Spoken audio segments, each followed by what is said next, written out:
Princess Zara stood in front of the tall mirror in her room. Her hands shook as she looked at herself. Today was her wedding day, but she was not happy. She was scared. Her skin was pale blue and smooth like glass. When light hit it, it sparkled like diamonds. Her hair was long and silver. Her eyes were large and purple. She was beautiful, but she felt ugly inside. She felt afraid. Today she would marry a human man she had never met. His name was Jake Morrison. He was a soldier from Earth. The wedding was not for love. It was for peace between their worlds. Zara's father was the emperor of the Velkari Empire. Her people were smart and could read minds. They lived on beautiful planets with crystal cities. But now they were in danger. Evil aliens called the Devourer Swarm wanted to eat everything.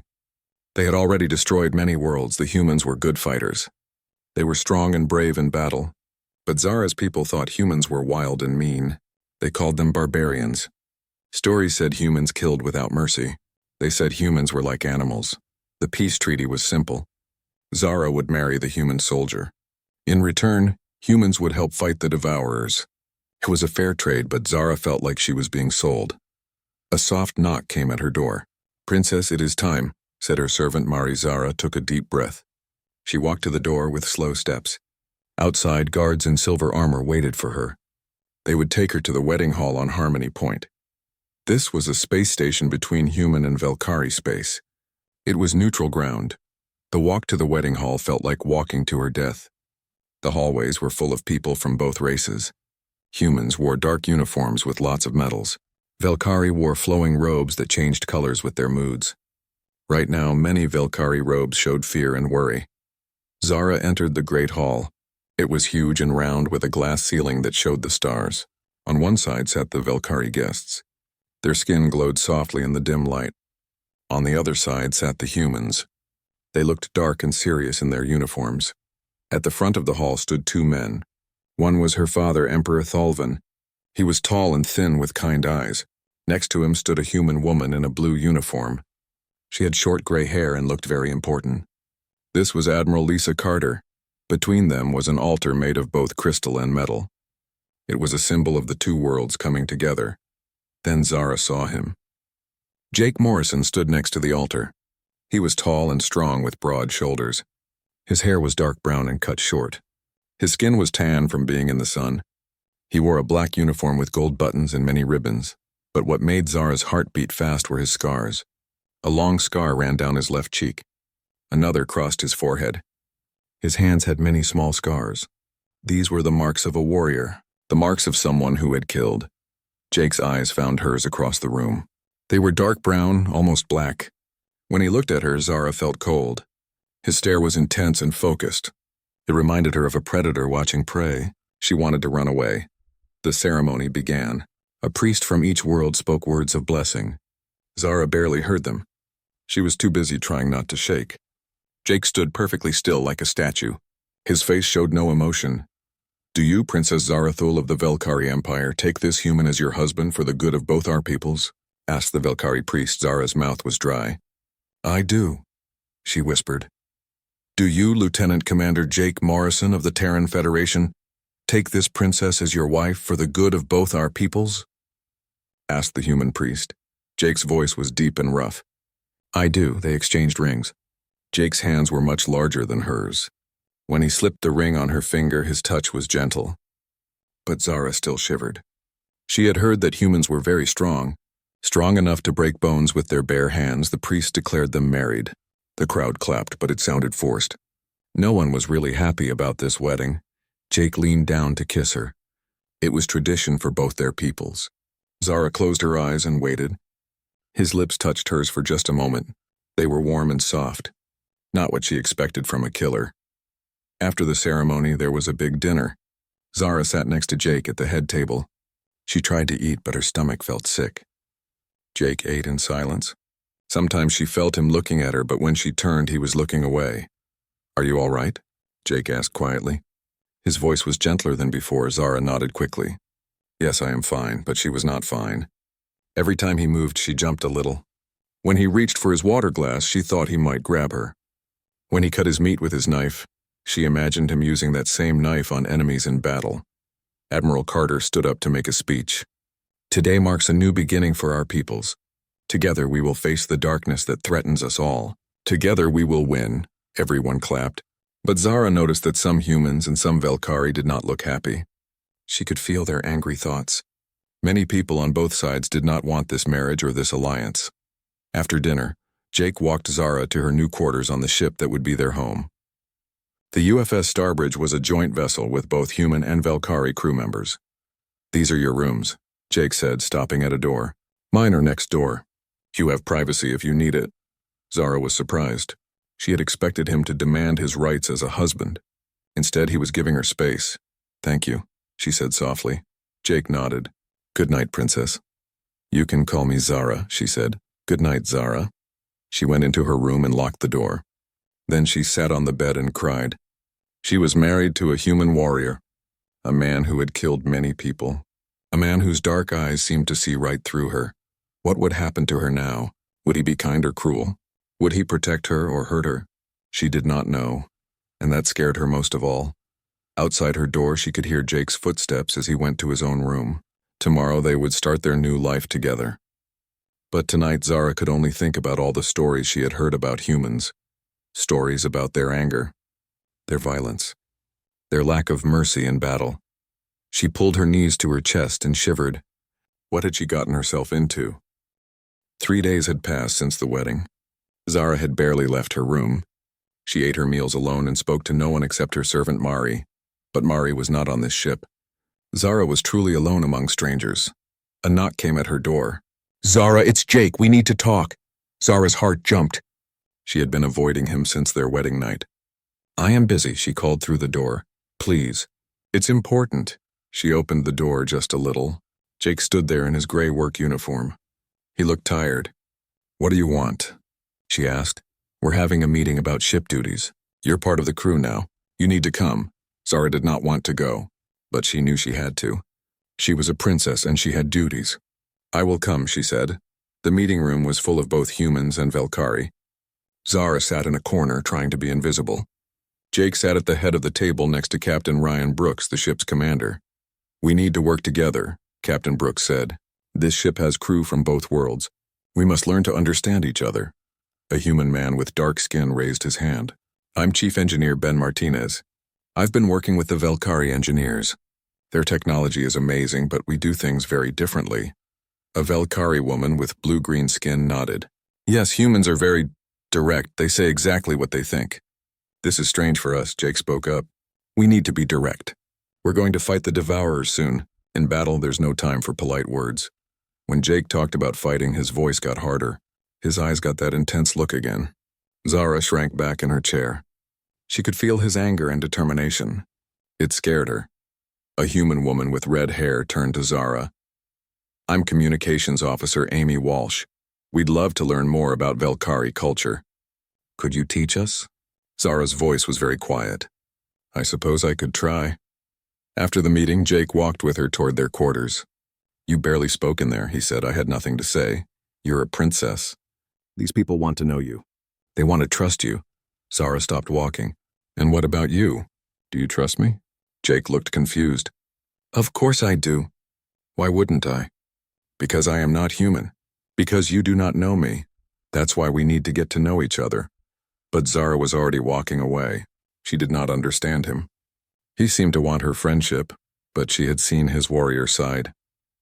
She knew what humans were capable of. The next morning, Zara was walking through the ship when she heard loud noises. She followed the sounds to a large room. Inside, she saw Jake and several other humans training for combat. They wore simple clothes and were fighting with their bare hands. Jake moved like a dancer, but every move was meant to hurt or kill. He threw a man twice his size to the ground. Then he pretended to break another man's neck. Again, Jake shouted, "The Devourers won't give you a second chance." Zara watched from the doorway. Jake's movements were fast and deadly. Sweat covered his body. His face was focused and hard. This was the real Jake Morrison, she thought. This was the killer. One of the young soldiers was not very good. He kept making mistakes. Jake got frustrated. "Pay attention, Danny. If you fight like that, you'll be dead in 5 seconds. The young man looked ashamed.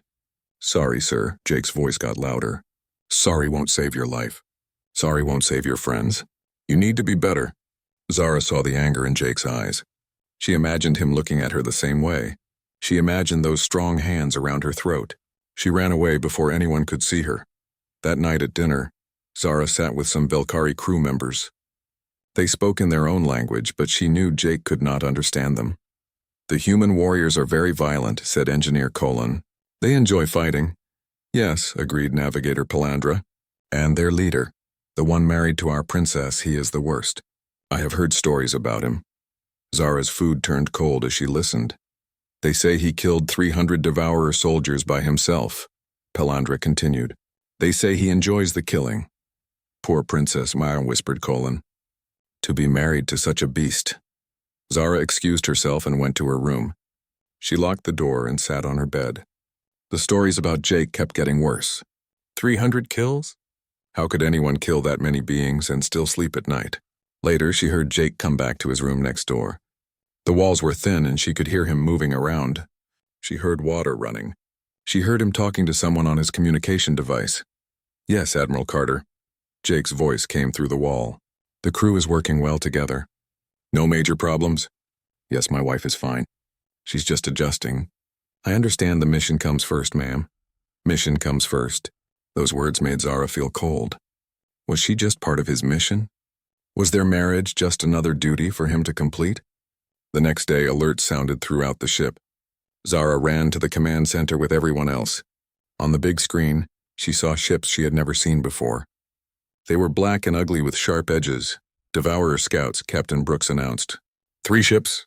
They're testing our defenses. Jake immediately took charge. All fighters launch. I want a screen formation. Do not let them get close to any colonies. Zara watched Jake work. He gave orders quickly and clearly. His whole body was tense, ready for battle. She could see the warrior taking over the man. Ben, I need more power to the weapons, Jake called out. You got it, Ben replied from his station. Amy, send a message to Fleet Command. Tell them we have contact. Already on it, Amy said. Jake turned to the Velkari officers. I need your sensors at maximum range. Can you detect any more ships? The Velkari worked quickly to scan space. Zara was impressed by how well the 2 crews worked together. But she was also afraid. Jake in battle mode was terrifying. The fight was quick. The human fighters drove off the Devourer scouts. But everyone knew this was just the beginning. The real war was coming. After the battle, Jake found Zara in the observation deck. She was looking out at the stars, thinking about home. Are you all right? He asked. She did not look at him. I am fine. You seemed scared during the battle. I was not scared. But this was a lie. She had been terrified. Not of the Devourers, but of Jake. The way he had taken control, the way he had been ready to kill, it made her remember all the stories about human violence. Jake sat down next to her, but not too close. Zara, I know this is hard for you. Being away from your family, being married to someone you don't know, but I want you to know that I would never hurt you. Zara finally looked at him. His dark eyes were gentle now, not hard like during the battle. How do I know that? I have heard the stories about you. About how many you have killed? Jake was quiet for a long moment. Yes, I have killed. In war, soldiers have to kill, but I have never hurt someone who could not fight back. I have never hurt someone innocent. But you enjoy it, Zara said. You enjoy the fighting. Jake's face showed surprise and hurt. No, I hate it. Every death weighs on me. But sometimes we have to fight to protect people who cannot protect themselves. Zara wanted to believe him, but she had seen his face during training. She had heard the stories. She had felt his intensity during the battle. I think I would like to be alone now, she said. Jake stood up slowly. Of course. But Zara, if you ever want to talk, I'm here. After he left, Zara stayed by the window. She watched the stars and thought about her situation. She was trapped on this ship with a human warrior who claimed to be gentle, but she had seen his other side. She had seen the killer. How could she ever trust him? How could she ever feel safe? In the distance, she could see the lights of human colonies. Millions of people lived there. They trusted Jake Morrison to protect them. They saw him as a hero, but Zara only saw the scars. She only heard the stories. She only felt the fear. Tomorrow would bring new challenges, more battles, more chances to see Jake's warrior side. And Zara would be watching, always watching. always afraid of what her human husband might do. The emergency alarms woke Zara from a deep sleep. Red lights flashed in her room. She could hear people running in the hallways. Something was very wrong. She put on her clothes quickly and ran to the command center. The room was full of panicking crew members. On the main screen was a terrible sight. A Velkari colony world was under attack. Nethara colony, Captain Brooks said grimly. Population 50,000. The Devourers hit them 3 hours ago. Zara felt sick. Nethara was a peaceful world. Farmers and artists lived there. Children played in crystal gardens. Now it was burning. The screen showed Devourer ships like huge black insects eating the cities. Fires burned everywhere. Escape pods launched from the surface, but many were being shot down. We need to help them, Zara said. Her voice was shaky. It's too far, said Admiral Carter through the communication system. By the time we get there, it will be over. Jake studied the tactical display. His face was hard and focused. We could get there in 6 hours if we push the engines. Jake, that's not our mission, Admiral Carter said. Our job is to protect the shipping lanes. There are 50,000 people down there, Jake replied, and there are millions more people in the shipping lanes. The Devourers could be using this attack to pull us away from our real target. Zara watched Jake's face. She could see him thinking, calculating. She expected him to follow orders like a good soldier, but then he surprised her. Request permission to take a small team, Admiral. I can use the fast attack ship Falcon. If it's a trap, you'll still have the main fleet to protect the shipping lanes. Jake, this is not strategically important, the Admiral said. It's important to me, Jake said quietly. Captain Brooks looked surprised. Jake, these aren't your people. Jake's jaw tightened. They're people. That's enough. Admiral Carter was quiet for a long moment. You have 12 hours. Take whoever volunteers. Within an hour, Jake had his team ready. To Zara's surprise, almost everyone volunteered. Jake chose 12 of his best fighters. Marines Chris Bell and Dana Torres, Engineer Ben Martinez, and others. Zara found Jake in his quarters, packing weapons and supplies. Why are you doing this? She asked. Jake did not look up. Because it's the right thing to do. But Admiral Carter said it was not strategically important. Jake stopped packing. Some things are more important than strategy. I do not understand you, Zara said. You are risking your life for people you do not even know. Jake sat on his bed and looked at her. For the first time, his dark eyes looked sad instead of hard. Can I show you something? He picked up a small tablet from his desk. He touched the screen and held it out to her. On it was a picture of a young human woman with dark hair and a bright smile. This is my sister Kate, Jake said softly. She was a xenobiology student. She studied alien life forms. She always said that one day humans and aliens would be friends. Zara looked at the picture. The girl looked kind and intelligent. Where is she now? Jake's voice got very quiet. The Devourers attacked her colony 2 years ago. Meridian 7. She was helping evacuate children when the ships came. She never made it to the escape pods. Zara felt a cold shock in her chest. I am sorry. She was 22 years old, Jake continued. She wanted to be a teacher. She wanted to help different species understand each other. He took the tablet back and looked at his sister's picture. Every time I see people in danger, I think about her. I think about how no one came to help Meridian 7 in time. Suddenly, Zara understood. Jake's intensity, his focus on protecting others, his willingness to fight. It was not about enjoying violence. It was about preventing what happened to his sister from happening to anyone else. That is why you married me, she said. Not for politics. For her, Jake nodded. Kate would have loved this alliance.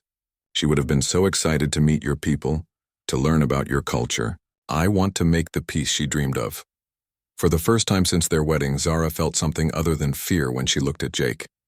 She saw pain in his eyes. She saw love for his lost sister. She saw a man who fought not because he enjoyed it, but because he had to. Take me with you, she said suddenly. Jake shook his head.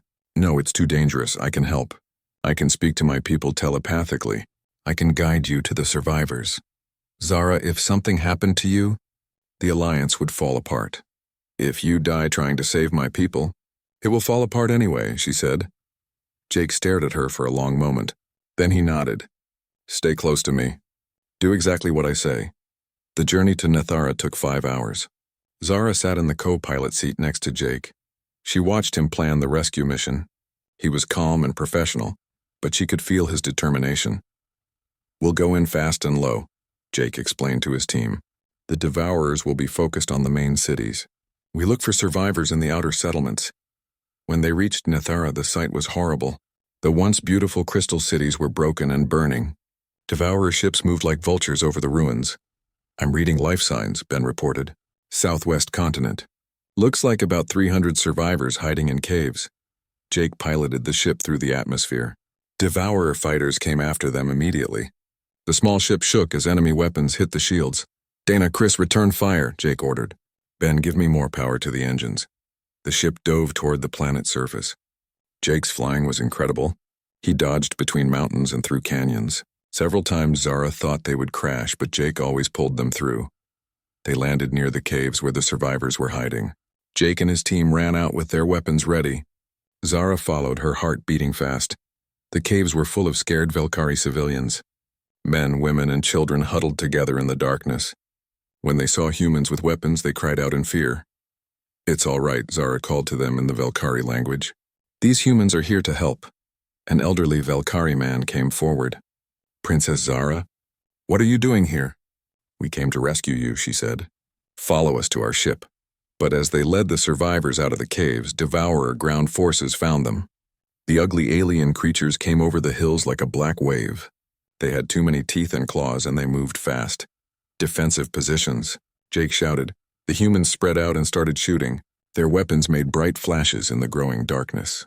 The Devourers screamed as they charged forward. Zara watched Jake fight. He moved like a machine, never wasting a shot, never showing fear. But she could see that they were outnumbered. More Devourers kept coming. "We need to move," Chris called out. "There are too many." "The ship is 200 meters, Jake replied. "We'll never make it carrying civilians." That was when Zara made her decision. She ran to the ship's communication system and opened a channel to the Velkari fleet. "This is Princess Zara," she said. "Authorization code Thalvin 77 Alpha. I need emergency defensive support at these coordinates." A voice came back immediately. "Princess, you are not authorized to reveal defensive protocols to human forces." "I authorize it now," Zara shouted. "Send the orbital defense grid codes to the human ship Falcon immediately." Jake looked at her in shock. The orbital defense grid was one of the Velkari's most secret weapons. By giving humans access to it, she was sharing technology that could change the balance of power between their species. "Zara, you don't have to," Jake started. "Do it," she ordered.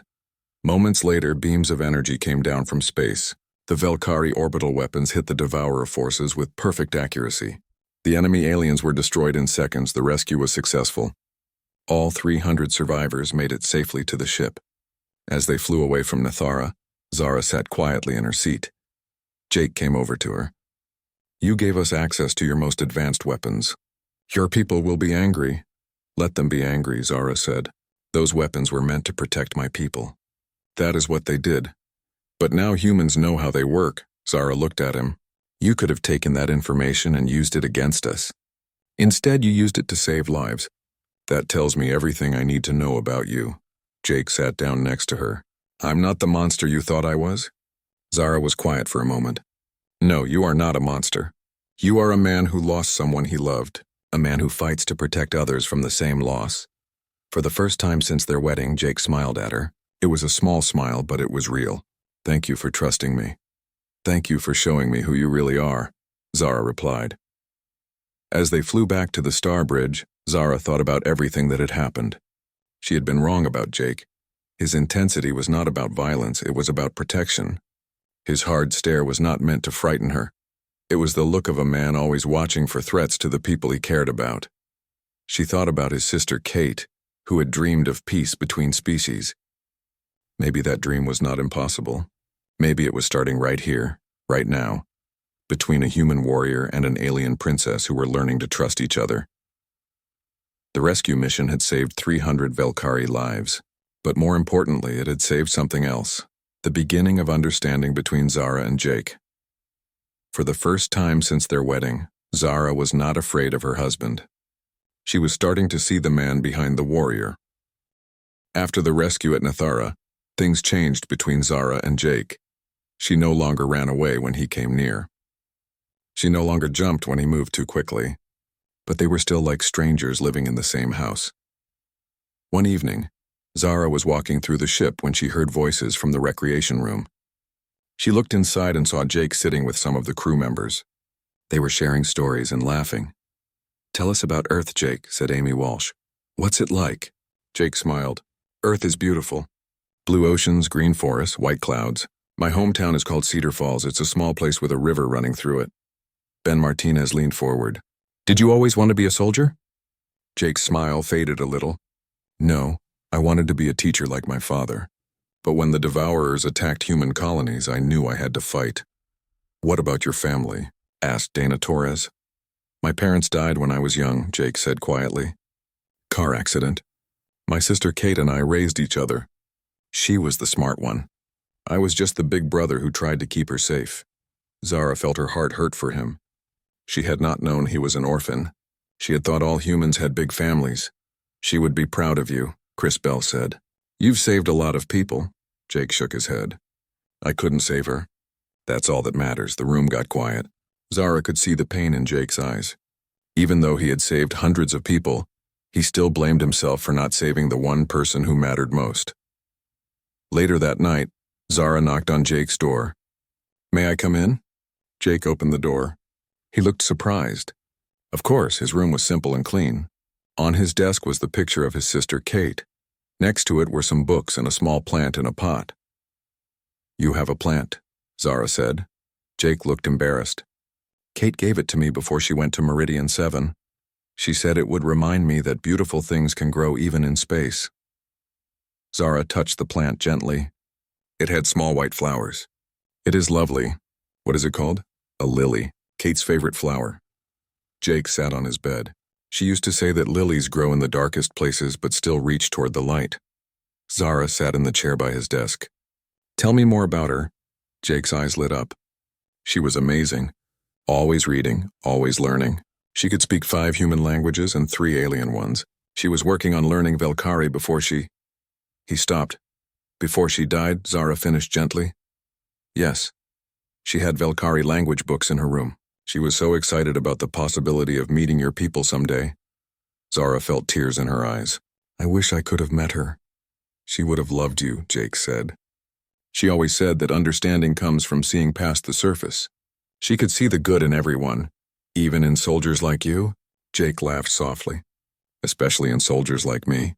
She used to say I had the heart of a teacher but the skills of a warrior. She said that made me perfect for building peace." They talked for 2 hours. Jake told her about his childhood, about raising Kate, about joining the military.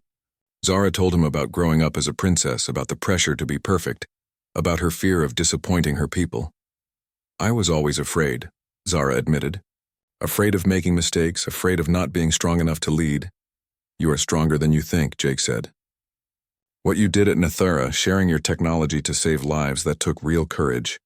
"I was terrified," Zara said. "But I saw you risking everything for my people. How could I do less?" From that night on, they spent more time together.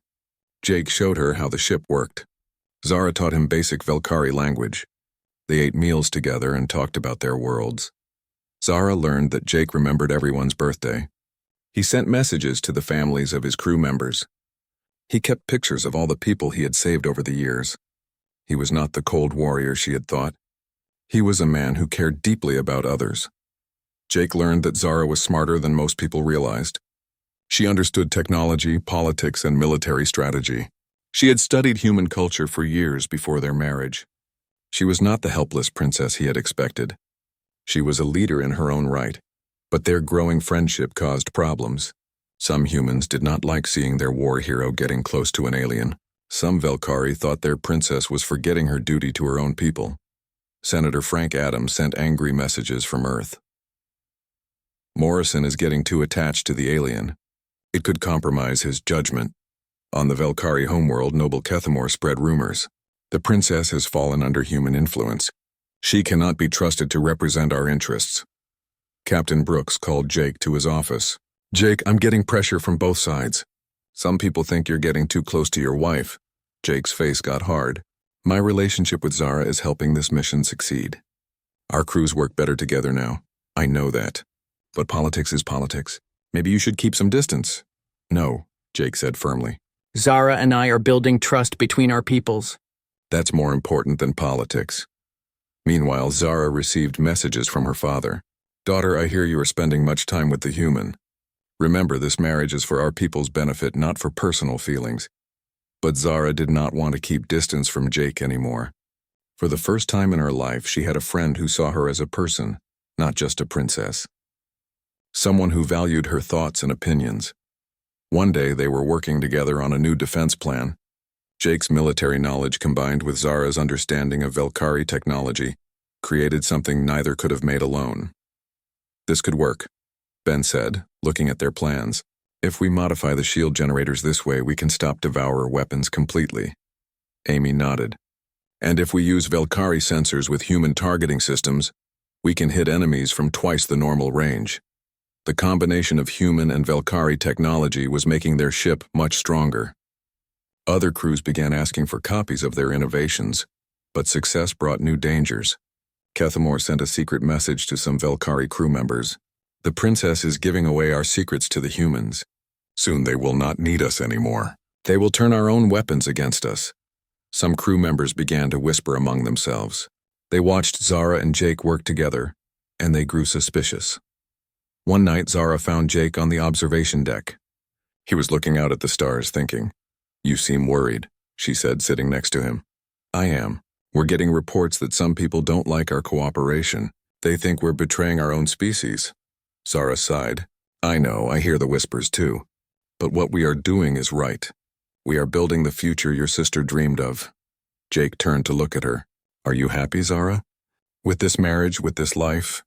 The question surprised her. A month ago, she would have said no immediately. But now, I am happier than I expected to be, she said honestly. I was so afraid of you at first. I thought you were a monster. But you are the kindest person I have ever met. Jake's dark eyes were gentle in the starlight. I was afraid too. Afraid you would always see me as the enemy. Afraid I would never be worthy of someone like you.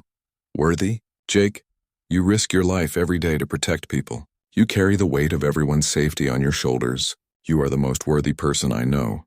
They sat quietly watching the stars. For the first time, the silence between them was comfortable, not awkward.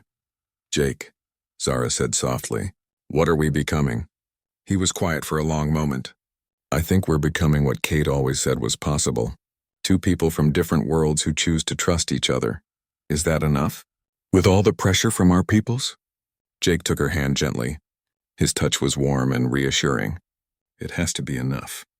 Because this, what we're building together, this is bigger than politics. This is about the future. Zara looked down at their joined hands. His was scarred and rough from years of fighting. Hers was smooth and pale, but somehow they fit together perfectly. I'm not afraid of you anymore, she said. Good, Jake replied, because I need you to trust me. The real war is coming soon. The Devourers are gathering for a major attack. We're going to need each other. Zara squeezed his hand. I trust you. For the first time since their wedding, those words were completely true. She trusted Jake Morrison with her life, with her people's future, and with her heart. But neither of them knew that their enemies were already making plans to tear them apart. The attack came without warning. Thousands of Devourer ships appeared across both human and Velkari space at the same time. It was their final assault designed to destroy both civilizations in one massive strike. Alarms screamed throughout the Star Bridge. Jake ran to the command center with Zara close behind him. The main screen showed a terrifying sight, the largest Devourer fleet anyone had ever seen. Report. Jake called out. Ben's voice was shaky. They're hitting everything at once. Earth, the Velkari homeworld, all the major colonies. This is it, the big one. Admiral Carter appeared on the screen from Earth's command center. All ships are to report to the Arcturus system immediately. We're making our final stand there. Jake nodded. Understood, Admiral. We're on our way.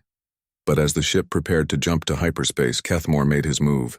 The Velkari noble had been planning this moment for weeks. He appeared on the ship's communication system. Attention all crew members, Kethamor announced. I have proof that the humans plan to betray us.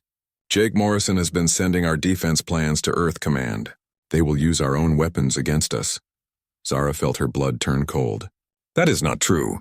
But Kethamor continued. I have communication records showing secret messages between Morrison and Earth. They plan to let the Devourers destroy our homeworld, then move in to take our territory. Several Velkari crew members looked confused and angry. Some began reaching for their weapons. Don't listen to him, Zara shouted. Jake would never betray us. Prove it, said Engineer Colon. Show us these communication records are false. Jake stepped forward calmly. The only messages I've sent to Earth are standard mission reports.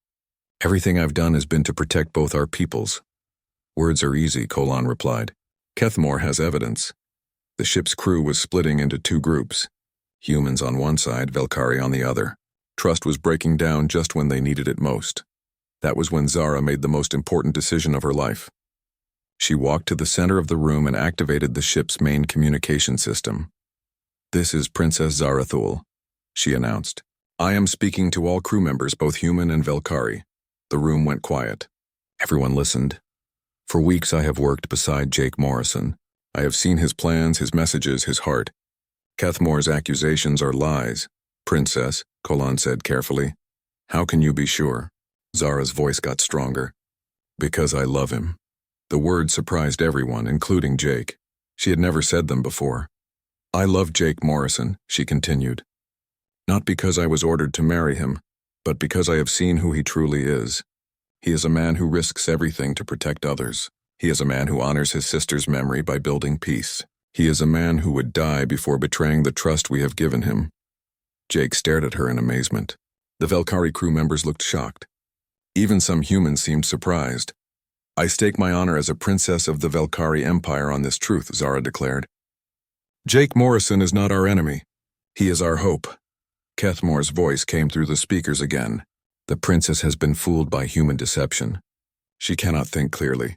No, Zara said firmly. I am thinking more clearly than I ever have. And I choose to trust the man I love. The crew looked at each other uncertainly. Then Captain Brooks stepped forward. I've known Jake Morrison for 10 years. Princess Zara is right. He's the most honorable man I've ever served with, Ben nodded. Jake saved my life twice. I trust him completely. One by one, the human crew members voiced their support. Then, slowly, some Velkari began to do the same.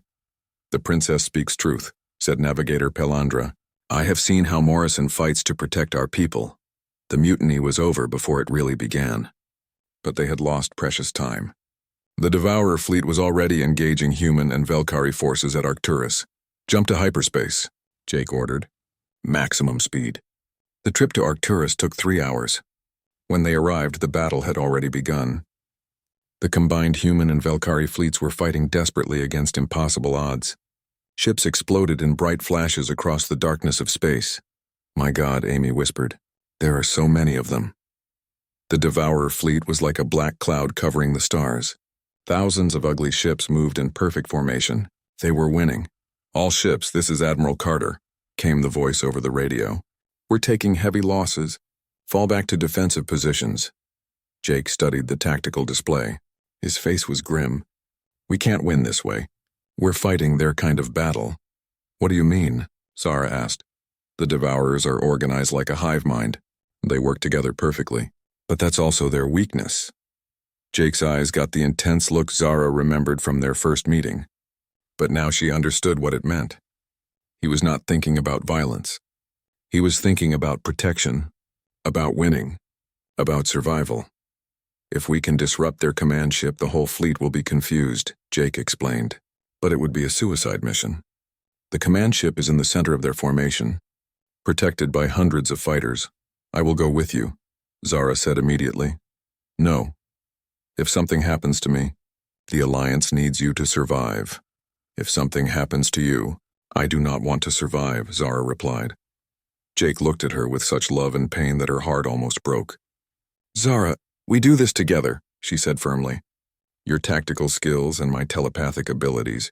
We can coordinate the entire fleet through my mind. Together we can win. The final battle was the most desperate fight in the history of both species. Jake and Zara took a small fighter and flew straight into the heart of the Devourer fleet. Around them, thousands of ships fired weapons that lit up space like deadly fireworks. Zara reached out with her mind, connecting to every human and Velkari ship in the battle. Through her telepathic network, Jake could give orders instantly to the entire fleet. All ships attack Formation Delta, Jake commanded. Through Zara's mental link, every captain heard him clearly and moved immediately. The combined fleet began fighting like one giant organism. Human ships provided firepower while Valkyrie ships used their advanced shields to protect them. It was beautiful and terrible at the same time. But the Devourer command ship was still too well protected. Jake and Zara's fighter was taking heavy damage. "We're not going to make it," Ben reported from the engine room. "Shields are failing."